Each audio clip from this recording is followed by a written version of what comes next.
ওই দেখো না গো, এই অ্যাক্ট্রেসটি কি সুন্দর সুন্দর হট হট ড্রেস পরে গো। আমারও খুব ইচ্ছা করে গো, আমিও এই ড্রেসটি পরতাম।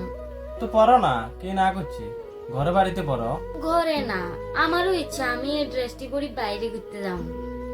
কিন্তু বাইরে যদি কোনো লোক তোমার দেখা কোনো ভুলভাল মন্তব্য করে বা কমেন্ট করে, তারা কিন্তু আবার উল্টা জবাব দিয়ে ঝগড়া লাগিও না। উল্টা জবাব দিতাম না, কিন্তু মানুষের চিন্তাধারা তো এমনই, আমি বুঝি জবাবও না দিতাম। আচ্ছা শুনো, কালকে যদি তুমি শর্ট ড্রেস পরে বাইরে যাও, কছো তুমি কতজনের মাথায় নেগেটিভ চিন্তাধারা আইব। অনেকজনেরই আইবো। তার মানে তো আর এতটি মানুষ একসঙ্গে ভুল হইতে পারে না। মানে আমি ঠিক বুঝি।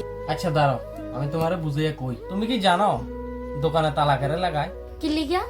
তালাটা ইলেগাই লাগায় যাতে কোনো সৎ ব্যক্তির সততা টলমল না করে। চোরের লাইগা তালা ভাঙান কোনো বড় ব্যাপার না।